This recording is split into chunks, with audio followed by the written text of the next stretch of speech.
E aí, pessoal, sejam bem-vindos à aula de História. Vamos dar continuidade aí à nossa disciplina. Hoje estudaremos um período extremamente relevante para a compreensão da nossa origem, da nossa constituição política aqui no Brasil. É uma, é uma linha temporal um pouco complexa, mas aqui eu vou simplificar a fim da gente executar aí a nossa avaliação, a nossa prova do IFE, com muita eficiência, muita sabedoria, muito conhecimento nessa etapa de concurso que todos nós estamos nos preparando. Então, prosseguindo com a disciplina, estudaremos hoje o primeiro reinado, a importância do primeiro reinado para a constituição do que nós somos hoje. Afinal, embora o 1822 esteja lá, há quase 200 anos atrás, ele ainda possui consequências, ainda possui cicatrizes até os dias atuais. Então, o subtítulo da aula é a importância do poder moderador ao longo de todo o período imperial, que engloba o primeiro e o segundo reinado, Dom Pedro I e Dom Pedro II, e no primeiro reinado, como que as medidas políticas do Pedro I vão afetar a sociedade da época.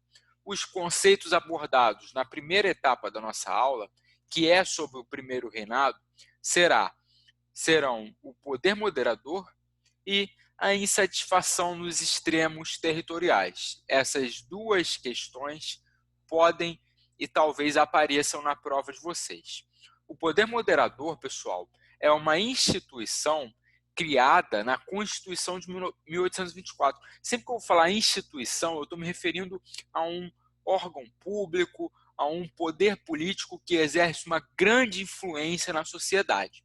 E o poder moderador vai se elevar acima dos três poderes, acima do legislativo, acima do executivo e acima do judiciário, alçando o Pedro I e o Pedro II não somente a uma posição de prestígio, mas a uma posição onde as tomadas de decisões políticas estão concentradas no poder moderador, traduzido por uma coroa, simplificada pelo trono. E a insatisfação nos extremos territoriais é a consequência das medidas políticas do Pedro I em suas etapas de governo, que nós vamos ver adiante. O contexto da chegada do Pedro I no poder é, obviamente, a gente não pode deixar de citar, a chegada da família real no Brasil em 1808. Assim que essa família real aporta no Brasil, uma série de medidas políticas vão ser tomadas e a mais importante é a abertura dos portos às nações amigas, significando que o Brasil agora não estava mais na posição de colônia de Portugal, havia rompido essa barreira de pacto colonial. Então, a abertura dos portos às nações amigas, quem são as nações amigas? A Inglaterra, obviamente. Isso vai orientar, isso vai permitir aos comerciantes brasileiros realizar trocas econômicas com outros países e não somente mais com Portugal, tal qual como era. A família real vai ficar no Brasil até 1822, quando Dom João VI retorna para a Europa, mas o Pedro I fica. É o chamado Dia do Fico. Exercem pressões lá em Portugal para que se retorne o Pedro I, afinal, ele era um português, ele era herdeiro do trono português, então as elites portuguesas querem o seu retorno, mas as elites brasileiras não. As elites brasileiras querem que o Pedro I fique no Brasil para conciliar os interesses, para fazer valer os interesses dos latifundiários aqui na América. O Pedro I vai decidir por ficar no Brasil, realizando aí o episódio histórico chamado de Dia do Fico e um principal combustível, uma inflamação nos espíritos de independência realizada em 1822. Essa aqui é uma gravura, uma pintura alegórica, obviamente, não tinha esse tanto de gente no Paço Imperial, no dia do fico, mas é uma alegoria da época que representa bem o clamor da elite, o clamor das classes políticas que almejavam aí o, o permanecimento do Dom Pedro I na época. A independência será proclamada lá às margens do Rio Ipiranga, mas o principal, pessoal, é entender que a independência é proclamada com o investimento da elite, com o investimento dos latifundiários, dos fazendeiros. Não há participação de pobres, não há participação de negros ou de escravos, e muito menos um grande conflito pela independência realizado pelas camadas populares, tal qual a Revolução Francesa. Não. Aqui no Brasil a questão é diferente. Quem faz a nossa independência é quem tem dinheiro. O interessante que se realize a independência é para os latifundiários, para os comerciantes de escravos, afinal, com uma independência própria, as políticas econômicas serão voltadas exclusivamente para o Brasil e não naquela ótica de pacto colonial que prevalecia no país ao longo dos 300 anos de história. Assim que se declara a independência, o Pedro I vai outorgar a Constituição de 1824, onde o principal ponto é o poder moderador, colocando o imperador acima dos três poderes. Já começam aí os sinais de um governo autoritário. Uma outra medida importante na Constituição de 24 é o critério de renda para os eleitores. E isso significa que só poderia votar quem tem dinheiro. Ou seja, já exemplifica quem é que participa da política imperial, quem é que participa das tomadas de decisões no Brasil. Não são os pobres, não são os escravos, é quem tem grana. E isso vai ser cobrado na sua avaliação. É importante que você tenha a malícia do conhecimento histórico de como as questões políticas se organizam no Brasil. Em resumo, se organizam ao redor de quem possui poder aquisitivo. Essa que é uma imagem da capa da Constituição de 1824, mais conhecida como Constituição Imperial. Mas o governo do Pedro I não vai passar despercebido. Ele vai realizar uma série de medidas centralizadoras ao redor do Rio de Janeiro e de São Paulo e, de certa maneira, abandonar os extremos territoriais no sentido econômico, não é no sentido político. Isso vai gerar uma insatisfação tanto no norte quanto no sul da colônia. Desculpem, que colônia? O quê? Do Brasil.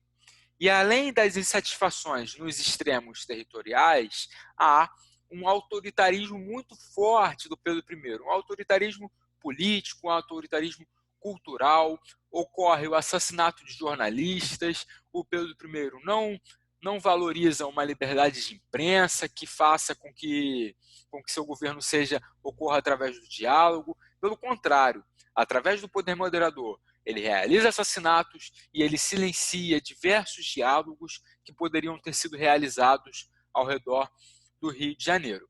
Tanto a insatisfação nos extremos territoriais quanto o autoritarismo vão gerar as revoltas.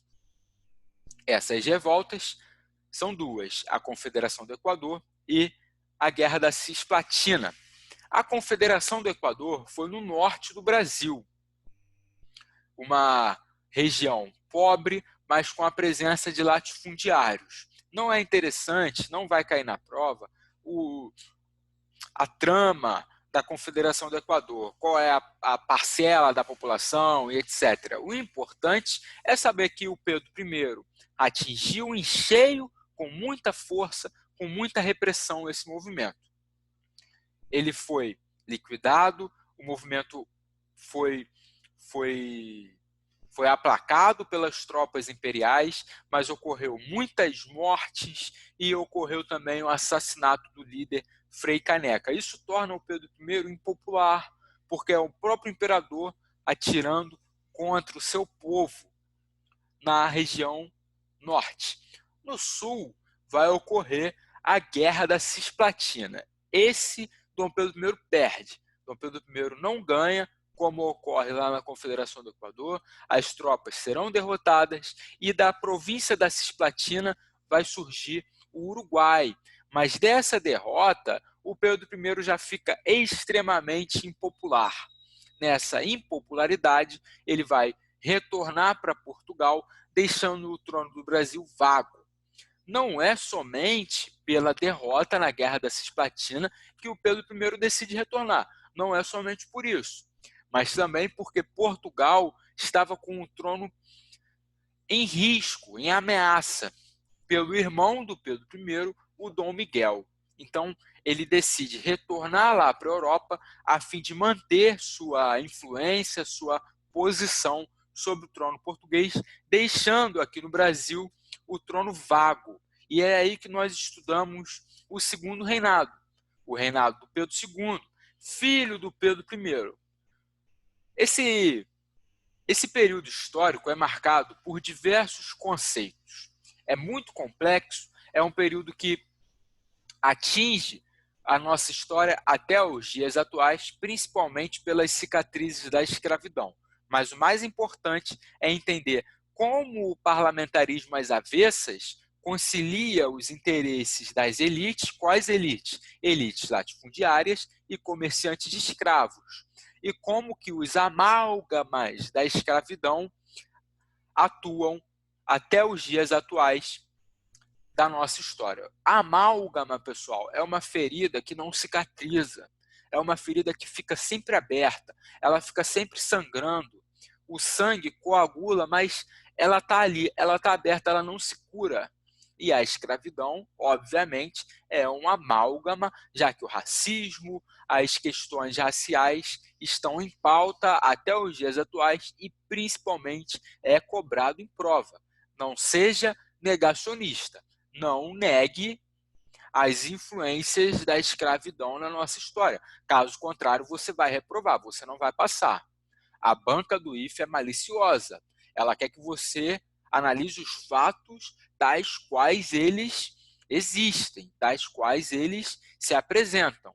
Não negue o racismo na história do Brasil e muito menos as consequências da escravidão. Isso é um passo para ser reprovado.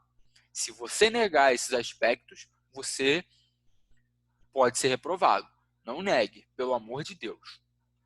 Os conceitos abordados no segundo reinado é o parlamentarismo às avessas e a escravidão. Nesse contexto, como que o Pedro II chegou ao poder? Entre a vacância do trono e o reinado do Pedro II ocorreu o chamado período regencial. Regente é aquele que cuida do trono enquanto o rei não pode, é o que rege, é o que vai auxiliar na tomada de decisões políticas enquanto o trono está vago. Acontece que esses regentes não sabiam conciliar bem os interesses da elite, ou seja, a elite não estava ganhando dinheiro durante o período regencial. Dessa forma, foi realizado o que a gente chama de golpe da maioridade em 1840, a fim de colocar o imperador Pedro II no trono. Golpe da maioridade porque em 1840 o Pedro II tinha somente 14 anos, pessoal. Quer dizer que ele é um gênio, que ele estudou tanto a ponto de conquistar o trono tão cedo? Claro que não. Claro que não. Quer dizer que as elites brasileiras tirariam mais proveito com o Pedro II no trono do que com os regentes. Dessa forma, em 1840, o Pedro II será alçado à posição de imperador. Pessoal, é importante que vocês decomponham as forças políticas em qualquer análise histórica. Quem está ganhando dinheiro com essa situação? As elites latifundiárias e os comerciantes de escravos. Por isso é realizado o golpe da maioridade. O Pedro II, assim que assume o trono, em seus anos seguintes, vai instituir um regime político muito conhecido no Brasil, chamado de parlamentarismo às avessas. Esse regime político, uma administração política, é permitida pelo poder moderador, que, por estar acima do legislativo, do executivo e do judiciário, conseguia realizar suas medidas de qualquer maneira, da forma como queria. Não é um autoritarismo, porque autoritarismo é no sentido de você utilizar violência, é no sentido de utilização da força, mas sim no sentido de concentração do poder político. E por que se chama parlamentarismo às avessas? Porque lá na Inglaterra ocorrem as eleições, o povo define o parlamento, e o parlamento vai definir o primeiro-ministro. Aqui no Brasil é o oposto. O imperador vai definir quem é o primeiro-ministro, quem é o responsável pela Câmara dos Deputados e pela Câmara dos Senadores e o presidente dos conselhos. Esses presidentes vão escolher o parlamento. Ou seja, não é o povo que escolhe os políticos, é o imperador que escolhe os políticos. Por isso que é às avessas. Na Inglaterra é de baixo para cima. No Brasil é de cima para baixo, por conta do poder moderador. Além do poder moderador, que é muito cobrado em prova, há a Guerra do Paraguai. Pessoal, a Guerra do Paraguai foi importantíssimo para a queda do Pedro II, porque vai causar muita impopularidade. Apesar do Brasil ter saído vitorioso da Guerra do Paraguai, os prejuízos econômicos foram muitos e os ganhos, as vantagens econômicas foram poucas. Resumindo, por que é interessante um país entrar em guerra? Para ganhar dinheiro, conquistar territórios e tirar lucro dessa situação. No caso da Guerra do Paraguai, o Pedro II não ganhou dinheiro. Pelo contrário, ele gastou, ele tirou muito dinheiro do bolso para executar uma chacina no Paraguai e ganhar pouco dinheiro. Ou seja, quando as tropas retornaram para as suas casas, eles estavam de mãos vazias. O pagamento, o soldo das tropas foi com atraso. Então, o Pedro II ele vai se tornar, a partir da Guerra do Paraguai, um imperador impopular, um imperador com prejuízo por conta da atuação na Guerra do Paraguai. Além disso, é importante que a gente enxergue que durante a Guerra do Paraguai surgiram novas forças políticas no Brasil, novas classes políticas, os militares, os progressistas, que enxergavam o governo diferente do governo imperial. Uma outra questão é que os escravos que lutaram na Guerra do Paraguai tinham sido prometidos com a liberdade. Só que isso não ocorre. Quando eles retornam, eles não recebiam a carta de liberdade, eles não recebiam sua alforria, e isso gerou muito descontentamento popular nas camadas dos escravos durante o governo do Pedro II. Além da Guerra do Paraguai, há a atuação das leis abolicionistas durante o Segundo Reinado. E aqui está um ponto importantíssimo para a compreensão da nossa matéria.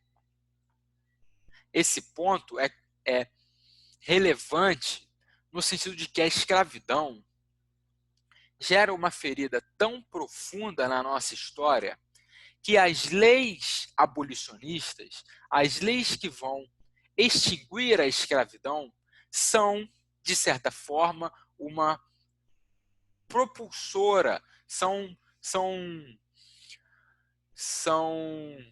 combustíveis para a proclamação da República em 1889. No seguinte sentido, essas leis abolicionistas vão alterar toda a estrutura política do Brasil, de maneira que os latifundiários que se beneficiavam da escravidão vão ficar descontentes com o governo, enquanto que os militares que surgiram da Guerra do Paraguai vão impulsionar essas leis abolicionistas a fim de extinguir a escravidão. Então surgem dois polos políticos no segundo reinado: os latifundiários, ressentidos, incomodados com a abolição da escravidão, afinal, é interessante que a escravidão continue para que os latifundiários continuem ganhando dinheiro com as plantations, e os militares, que querem que a escravidão acabe.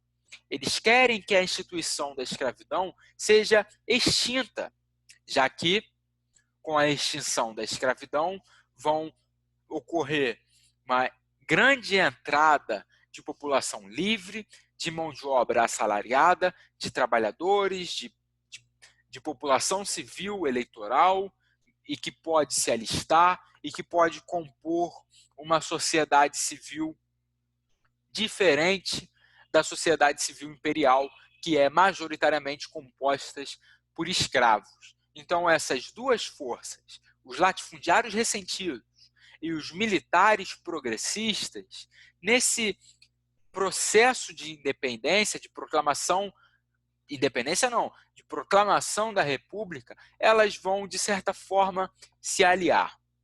Não, elas não se aliam pelo retorno da escravidão, de forma alguma, até porque ambas possuem interesses diferentes. Uma quer a abolição e a outra não, mas elas se aliam pelo fim do segundo reinado.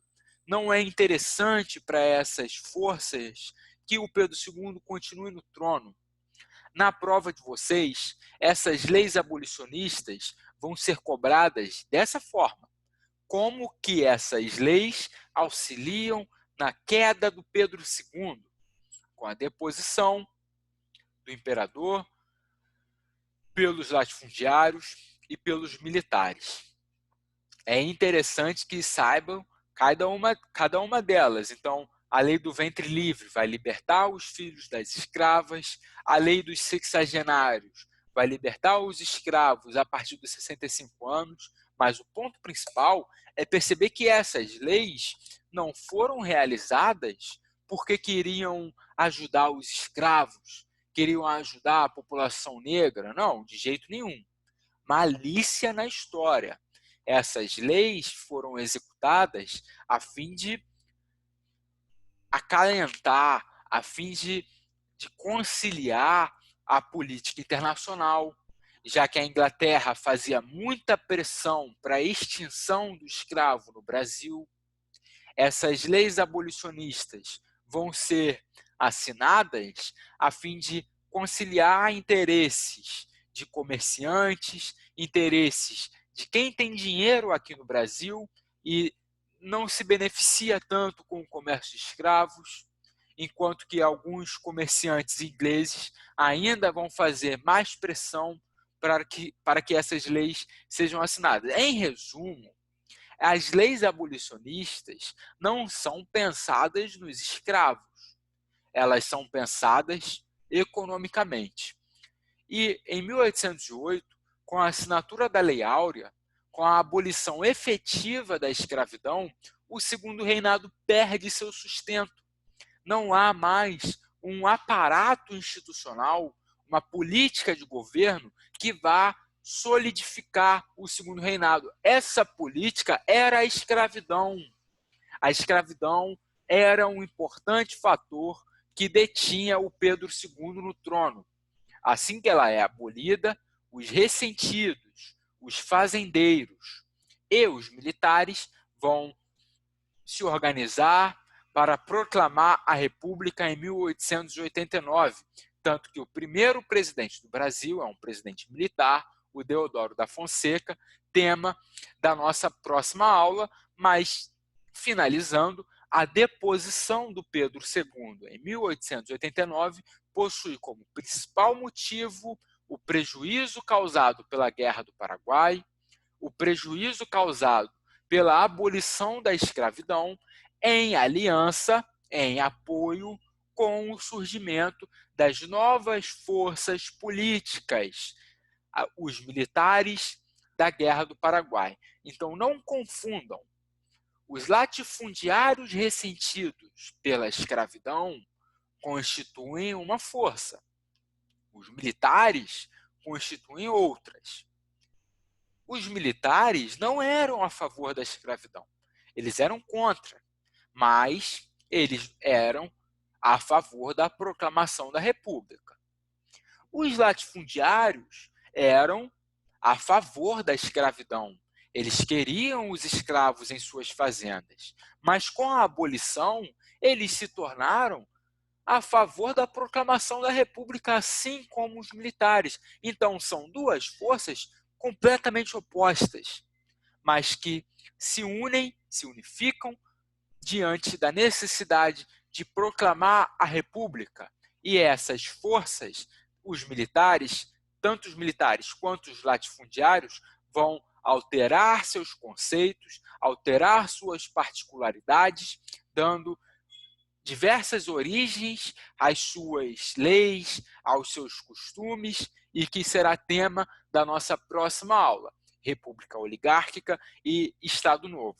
Em resumo aqui, para finalizar a nossa aula de primeiro e segundo reinado, é importante que você tenha em mente a influência do poder moderador na tomada de decisões políticas, a influência da escravidão diante dos interesses dos latifundiários e o prejuízo causado pela Guerra do Paraguai no segundo reinado, gerando uma impopularidade muito grande no governo do Dom Pedro II, e que todos esses fatores, o poder moderador, a abolição da escravidão e a derrota na Guerra do Paraguai, vão gerar o elemento, o conjunto de forças que propiciam o golpe da República em 1889, também conhecido como Proclamação da República em 1889.